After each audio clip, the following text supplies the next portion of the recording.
Fala, meus amigos, estamos começando aqui mais um vídeo do canal, enquanto eu sigo aturando os crimes desses animais, dessa gentinha fedorenta aqui, medíocre, que continuam aqui, né, criando situações constrangedoras, vomitando ódio, podridão, baixo nível, um lixo insuportável. Essa gentalha continua cometendo crime, ninguém para, né, o animal vai fazendo crime, vai cometendo crime aí vai fazer até morrer porque é um retardado, né? Enfim, no vídeo de hoje a gente vai vou trazer para vocês aqui uma lista com 10 livros de bolso que vocês podem ler aí em uma tarde, né, e matar numa tacada só. E são livros de bolso e aí, enfim, com autores interessantes, aí, autores conhecidos e alguns desconhecidos. E vou trazer essa lista para vocês aí. Eu já fiz alguns vídeos, uns 2 ou 3 vídeos aí sobre esse mesmo assunto no canal aqui do YouTube. Mas enfim, estou trazendo outros livros aqui, livros novos, livros diferentes também, para poder acrescentar aí e servir de dicas para quem se interessar. Eu ia fazer um vídeo sobre o filme Guerra Civil, que eu fui assistir ontem no cinema, sobre aqui constrangimento desses animais, mas enfim, o filme, eu esperava mais do filme, é um filme de ação, né? O filme com Wagner Moura, e justamente por isso eu esperava mais do filme, mas enfim, né, os atores fazem filmes também comerciais, né? Então é o caso, um filme comercial, não tem muito o que dizer.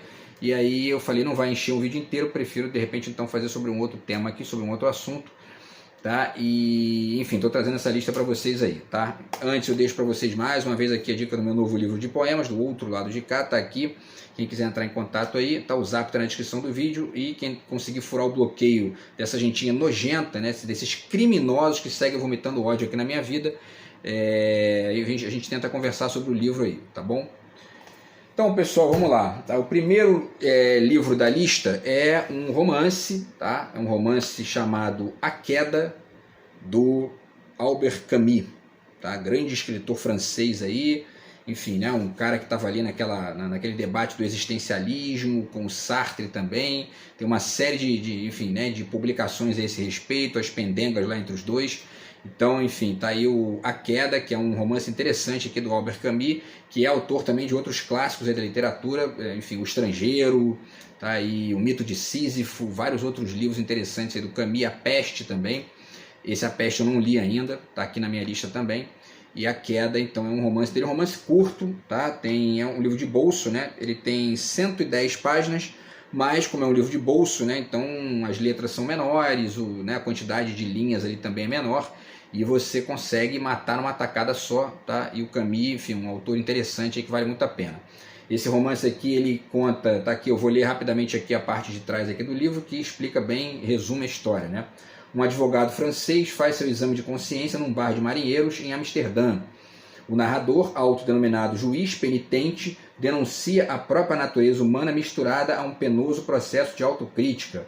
O homem que fala em A Queda se entrega a uma confissão calculada. Mas onde começa a confissão e onde começa a acusação? Ele se isolou do mundo após presenciar o suicídio de uma mulher nas águas turvas do Sena, sem coragem de tentar salvá-la. Camus revela o homem moderno que abandona seus valores e mergulha num vazio existencial, fundamental para todas as gerações. Tá? Então tá aí o resumo da obra, tá? A Queda. Tem outras coisas que poderiam ser ditas aqui a esse respeito também, porque para além dessa questão de resumir o homem moderno, né, que é até uma leitura mais até do comentarista, apresenta ali um dilema existencial do próprio personagem. Tá? Então vale a pena ler nesse sentido também, tá? E A Queda, então, o primeiro da lista de hoje, beleza, pessoal? O segundo é esse livro aqui chamado Torres de Babel, do Jacques Derrida, tá? Um dos trabalhos mais interessantes aí do Derrida, no qual ele discute o conceito de tradução e a questão mesmo da tradução propriamente dita, tá? E a partir de uma perspectiva que considera a tradução numa visada de intermédio, né? Como se ela fosse ali uma ponte entre duas línguas, né? Algumas vertentes preferem avaliar a tradução a partir da língua fonte, outras a partir da língua alvo, né? Porque é assim que se chama no debate, né? Quer dizer, a língua fonte é aquela que você vai traduzir, e a língua alvo é aquela para onde você está traduzindo, né? E o Derrida faz uma reflexão aqui que ele pondera ali esse trabalho da tradução no entremeio, né, no intermédio ali é uma ponte entre as duas línguas, tá? Então tem muitas considerações interessantes dele aqui, tá? Enfim, não vou falar tudo aqui, obviamente, mas ele fala, por exemplo, né, deixa eu ver aqui, ele explica, né, o sentido original, né, o sentido lá arcaico dessa palavra Babel, que é interessante, né, que denota essa questão da confusão, porque ele está justamente usando esse mito bíblico, né, da Torre de Babel para poder ponderar sobre a multiplicidade de línguas, a dificuldade, né, e ao mesmo tempo a riqueza disso, tá? Então tem muita coisa legal, né, enfim, né, muita coisa bacana aqui que ele fala. Ele discute também os tipos, né, de tradução. Tem a tradução intralinguística, a tradução, né, de língua diferente para outra língua diferente. Então é muito interessante também isso aí. E de certa forma também dá para pensar até essa discussão dele aqui a partir de uma perspectiva de uma ética da diferença, né? Também é muito interessante ponderar nesse nível aí, porque a tradução é um pouco isso também, a tentativa de sustentar um diálogo a despeito das diferenças que duas línguas e até duas pessoas que falam duas línguas diferentes possuem, né? Que é a mentalidade completamente diferente de um perverso retardado que não conhece o diálogo, né? Que não conhece aí essa instância importante do diálogo, tá? Então, enfim, Torre de Babel está aqui, tá? Grande trabalho aí também do Jacques Derrida. E sim, só para finalizar aqui, pessoal, são 72 páginas, né? E também a quantidade de linhas é menor, então quer dizer, dá para você... Agora, esse livro aqui, ele dá para ler, né? Dá para ler em uma tarde, mas você certamente vai demorar um pouquinho mais do que o livro do Camus, porque ele tem mais aqui algumas, né? Tem algumas conexões teóricas, tem algumas... De repente até vale a pena você fazer umas pesquisas ali no Google para poder tentar conhecer, né, alguns autores que ele cita, algumas discussões que ele levanta ali, tá? Vale a pena também essa dica aí. Beleza, pessoal? Então, segundo livro da lista de hoje, segunda dica da lista de hoje. O terceiro livro é um livro do Edgar Allan Poe, na verdade é um conto dele, né? O Mistério de Mary Roget, tá? Essa história é muito interessante aqui do Edgar Allan Poe, e o livro tem, quer ver? Vamos ver aqui, 60 páginas, tá? É um livro curtinho também, e na verdade, né, a gente fala 60, mas o livro começa, na verdade, na página 7, né? Então, no fundo, são 53 páginas, tá? E, bom, né, isso aqui é mais para sublinhar esse caráter de livro de bolso, né, dessa obra aqui. E é um conto muito interessante do Edgar Allan Poe, porque aconteceu um assassinato, né, de uma moça chamada Mary Roget. E aí ele não foi ao local do crime, nem nada, mas ele construiu uma perspectiva dele, foi pesquisando, fez uma pesquisa ali em jornais, né, algumas coisas que tinham ali, algumas publicações a respeito do crime, e construiu esse conto para poder desenhar a solução do crime. E, pelo que consta, parece que ele acertou tudo sem ter ido no local do crime, tá? Então, enfim, está aqui, né, entre 1841 e 1844, Edgar Allan Poe praticamente inventou o gênero história de detetive, com 3 hipnotizantes aventuras que têm em comum o excêntrico Chevalier Auguste Dupin. Tá? Eu falei, inclusive, dele recentemente aqui no conto A Carta Roubada, e tem outros contos também do Dupin, né? E aí ele continua: ao se colocar no lugar do criminoso e utilizar a razão e dedução lógica para resolver crimes aparentemente insolúveis, Dupin se tornou o precursor de outros grandes detetives da literatura, como Sherlock Holmes, de Sir Arthur Conan Doyle, e Hercule Poirot, da Agatha Christie. Também já falei bastante aqui do Poirot, tá?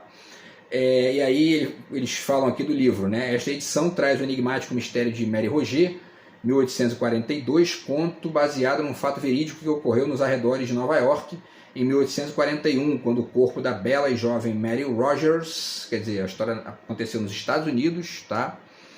Foi encontrado, né, o corpo da moça foi encontrado no rio Hudson.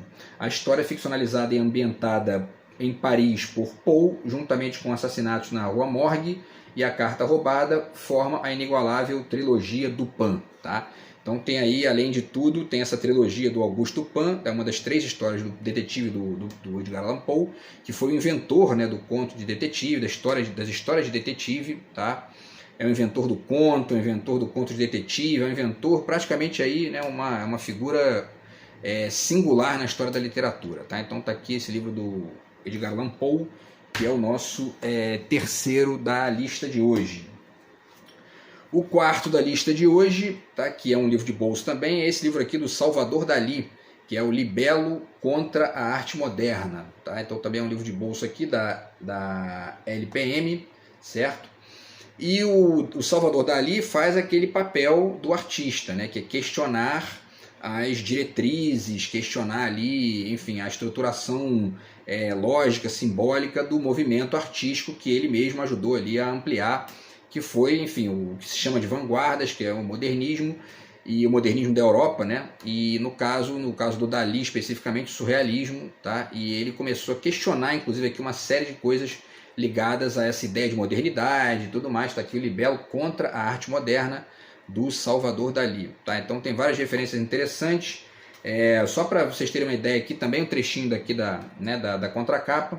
Alguém ousaria criticar Picasso, Rimbaud e Miró e questionar Le Corbusier, Cézanne e Mondrian? Salvador Dalí o faz. Em Libelo contra a Arte Moderna, uma das mais polêmicas personalidades do século XX, escreve um panfleto contra os críticos que se curvam às vanguardas e profere algumas verdades à arte moderna. E aí ele começa, né, eles falam também aqui das figuras que conviveram com ele, o Buñuel, o Garcia Lorca e tudo mais, e vai falando aqui, né, da questão da crítica na França e tudo mais. Ele escreveu esse livro em 1956, tá? Então já foi ali, né, num período depois das vanguardas, tá? Inclusive num período onde já havia outros movimentos pós-vanguarda que estavam ali também já se movimentando, se cristalizando, tanto na Europa quanto nos Estados Unidos. Tá? Então está esse trabalho do Salvador Dalí, e tem várias coisas interessantes aqui, várias frases aqui, ele fala inclusive de algumas leituras que ele fez para chegar nessas ideias, o Cervantes, ele cita o Cervantes aqui, enfim, fala e também tem uns desenhos dele, o livro também traz alguns desenhos dele, tá? Quer dizer, muito legal, tá? Vale muito a pena essa dica aí também do Salvador Dalí, Libelo contra a Arte Moderna. E o livro tem, vamos ver aqui, pessoal, tem 105 páginas, tá? Mas naquele esquema de letras grandes aqui, então é rapidinho também de ler, tá bom? E, enfim, você mata numa tarde só, tá? Que mais? Esse aqui, então, deixa eu ver aqui, é o primeiro, segundo, terceiro, quarto, esse aqui é o quinto. Padrões de manipulação na grande imprensa, tá? Esse aqui é o quinto livro de hoje, é a quinta dica, tá? E, enfim, trabalho do Perseu Abramo, um ensaio inédito aqui do Perseu Abramo com o pós-fácil do Aloysio Biondi. É um livro muito interessante, li na época da faculdade, um livro sensacional, que ajuda a entender uma série de estratégias narrativas que o jornalismo usa, que a mídia usa, que os mecanismos de comunicação utilizam também, e que na verdade tem muito de similaridade com a própria forma como a gente se conecta no dia a dia, né? Muitas vezes as pessoas decidem ali trabalhar com uma versão absoluta dos fatos, etc e tal, e isso, enfim, isso a gente vê no jornalismo, vê na vida comum, vê em quase tudo, né? E, bom, mas isso aqui é muito interessante para poder aprender a ler o jornalismo com crítica, né? Com pensamento crítico, sem acreditar que tudo que está ali é a única verdade que existe e tal. Eu falei aqui outro dia, acho, num dos vídeos aqui do canal, né, que tem aquela expressão cobertura total do evento, né, que eles gostam muito de usar, que é na verdade uma expressão bem autoritária, na verdade, porque fica parecendo que não tem mais nada para ser dito, e isso faz parte de uma lógica narrativa que busca ali meio que enfim, seduzir, né, o leitor, o espectador, etc e tal. E o Perseu Abramo fala de várias dessas estruturas aqui, é um trabalho muito legal, vale muito a pena aí citar como dica, tá? E aí ele fala dos mitos, né? Tá aqui, vamos ver aqui no índice, né? Ele fala da questão do significado político do que ele chama de manipulação ali, e isso que se chama de manipulação, há que se ponderar também que é uma faca de dois legumes, né? Por um lado, os veículos de comunicação buscam manipular, né, a opinião pública, e no outro lado ali da história, a opinião pública muitas vezes também aceita essa manipulação, se deixa manipular e etc e tal. Então, isso é uma faca de dois legumes, tá? E aí ele fala dos mitos, né? Mito da objetividade, né? Da isenção, né? Tem várias discussões interessantes aqui.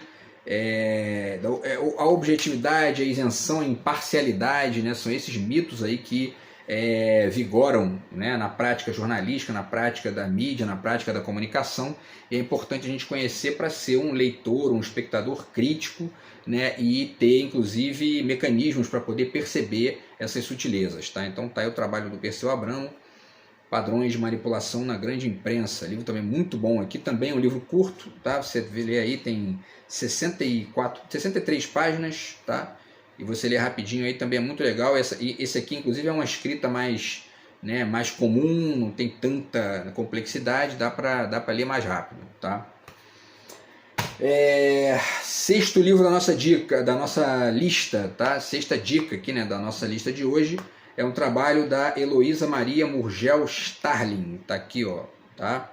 É um trabalho que fala sobre o Chico Buarque, então tá aqui, Uma Pátria para Todos, Chico Buarque e as Raízes do Brasil, tá? Então ela faz várias reflexões aqui a partir da obra do Chico Buarque, algumas canções do Chico, que pensam o Brasil como utopia, que pensam a própria questão da utopia, e várias discussões aqui além disso, que também estão conectadas com o Raízes do Brasil, tá? Se não me engano, o Sérgio Buarque de Holanda era pai do Chico Buarque, e enfim, por isso que ela está aqui também fazendo essa referência do Raízes do Brasil, tá?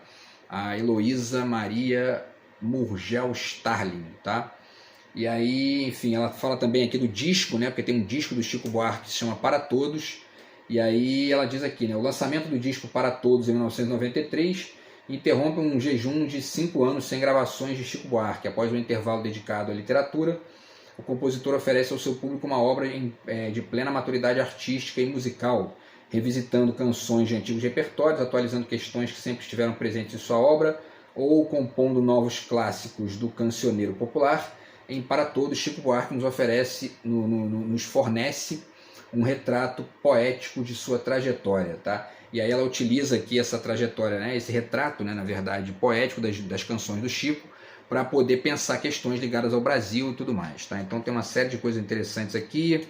Deixa eu ver aqui, ó. Quer ver? Ela fala aqui, tem um capítulo que ela fala sobre a questão do homem cordial, né, que também é uma questão do Sérgio Buarque lá, que é rediscutida, e ela pondera também aqui a partir de algumas canções do Chico. O que mais aqui?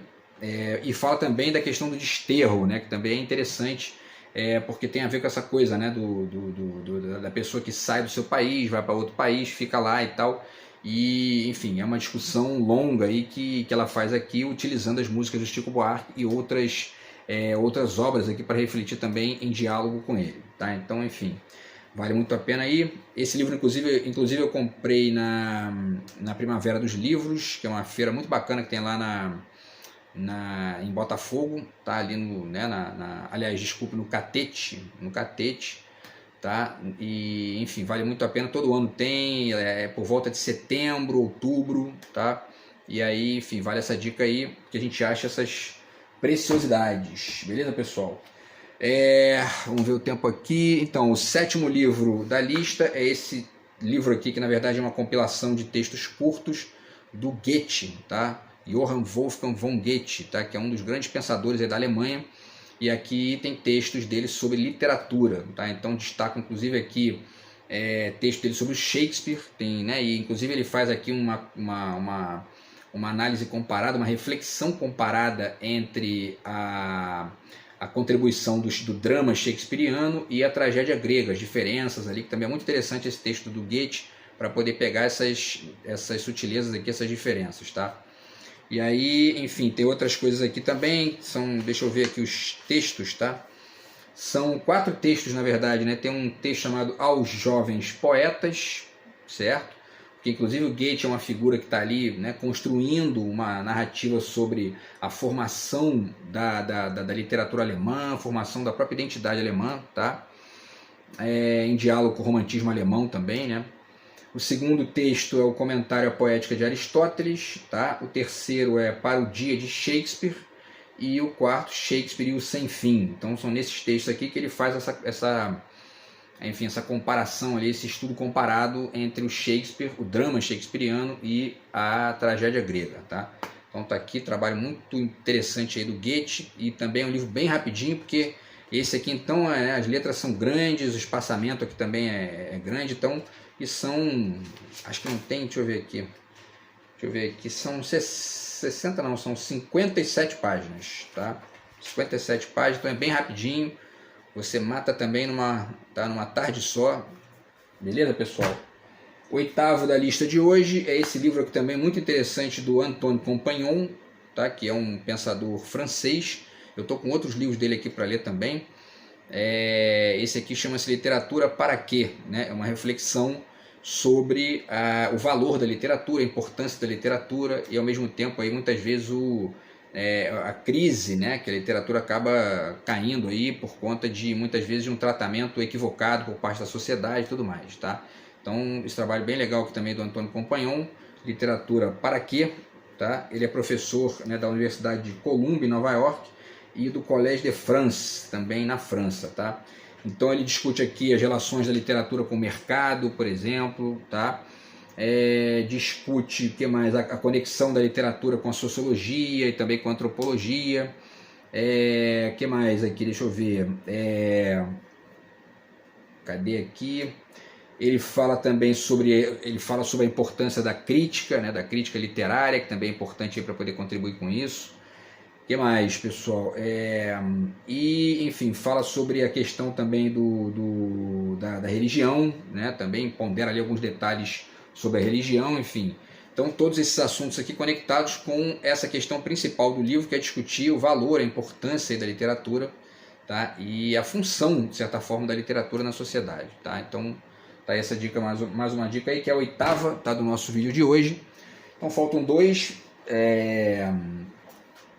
O nono livro da nossa lista aqui de hoje é esse livrinho aqui do Guy Debord, tá, que chama-se Panegírico. Tá, um livro que pouca gente conhece do Debord. Na verdade, né, a maioria das pessoas só conhece esse livro aqui, né, que é esse livro aqui é um dos clássicos da filosofia do século XX, né, o Sociedade do Espetáculo, tá aqui. Já fiz vídeo sobre esse livro aqui também, que é um livro extremamente, né, importante para pensar o século XX e tudo mais. Então tá aí o Sociedade do Espetáculo.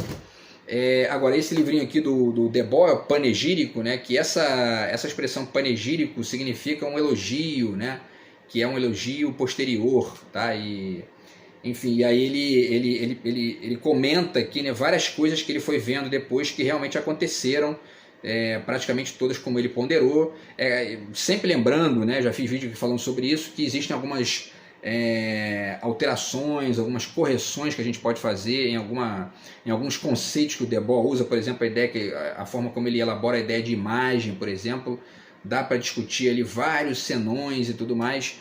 Agora, o trabalho apresenta uma série, o Sociedade do Espetáculo, né, apresenta uma série de questões importantes aí do mundo recente, que são, enfim, dignas aí de atenção, dignas de estudo e de reflexão, tá? E aí ele pondera justamente essa eficiência do olhar que ele teve ali para o mundo naquele momento, nesse livro aqui, o Panegírico, tá? Que também é um livro curtinho, tem, deixa eu ver, que tem 77 páginas, tá? Mas enfim, livro da Conrad Editora, tem várias publicações legais aqui também, essa editora.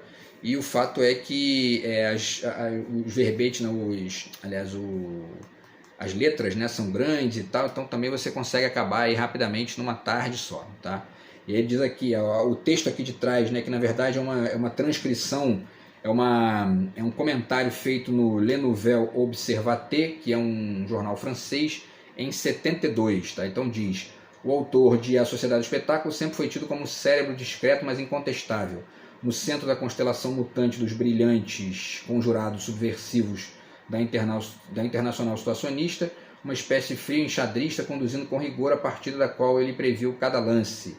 E aí vai falando sobre essa questão, né, justamente do panegírico e sobre o papel do Debord nessa leitura importante aí do que ele chamou de Sociedade do Espetáculo. Tá? Então tá aqui Panegírico, esse trabalho bem legal, é bem importante do Debord também, tá?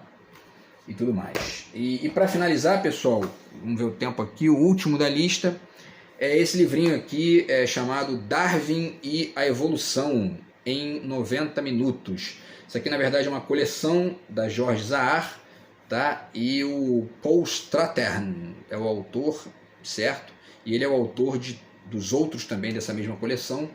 E tá aqui, né? Uma coleção que através de textos divertidos e informativos é capaz de saciar a curiosidade de leitores de todas as idades, tá? E aí tem, né, uma série de ponderações aqui falando sobre a teoria da evolução. É claro que é sempre importante, né? Isso aqui é enfim, uma leitura introdutória para você pegar numa tardezinha ali, tal, curtir, ler, pegar umas informações gerais da obra e do autor também. Mas a melhor dica possível é você ir no próprio texto, lá no Origem das Espécies, para poder conhecer o trabalho do Darwin e tudo mais, tá? Então tá aqui, ó. A teoria da evolução de Charles Darwin, hoje amplamente aceita, foi uma revolução na época em que foi lançada. Ao colocar a humanidade como apenas mais um degrau no processo evolutivo de sobrevivência e seleção natural, esse novo conceito desafiava a certeza histórica de que a humanidade era não só o centro do mundo, mas superior a tudo mais nele existente, obrigando-nos a repensar nossa posição e expandir nossos horizontes, né? Então é esse corte reflexivo aí na história que obriga, né, toda uma geração, e o futuro também, a repensar os valores, repensar, enfim, uma série de ideias que se tinha antes, tá? Muita gente ainda não chegou nem no nível de entender algumas coisas que o Darwin ponderou ali e tudo mais, mas enfim, o papel dessas figuras é justamente esse, de apresentar essas questões aí e, enfim, deixar o barco andar para a coisa ser discutida, refletida e eventualmente modificar aí algumas coisas, tá?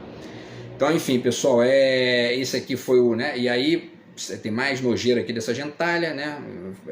Vomitando ódio aqui no entorno. A gente vai tentando aqui, né, sobreviver esse lixo que esses animais têm feito aqui. Então, pessoal, e aí para finalizar, então, essa questão aqui do Darwin, tá? Que esse livro aqui, né, na verdade, que é um livro do Paul Stratern. Na época custou R$10 esse livro aqui, tem até aqui, esse livro já é antigo, tá? E aí são 89 páginas, tá? E deixa eu até ver o ano aqui que ele foi publicado. Deixa eu ver aqui, é um livro de 2001, então tem 23 anos aí já, mas essa coleção é disponível, aí você consegue achar com certeza, tá? E tem outras figuras também aqui, tá? Eu tenho outros aqui, tá vendo? Do Einstein, isso aqui só para citar rapidamente, tá? O Stephen Hawking e os buracos negros, tá? E um outro aqui também do Santo Agostinho, tá? Em 90 minutos, certo?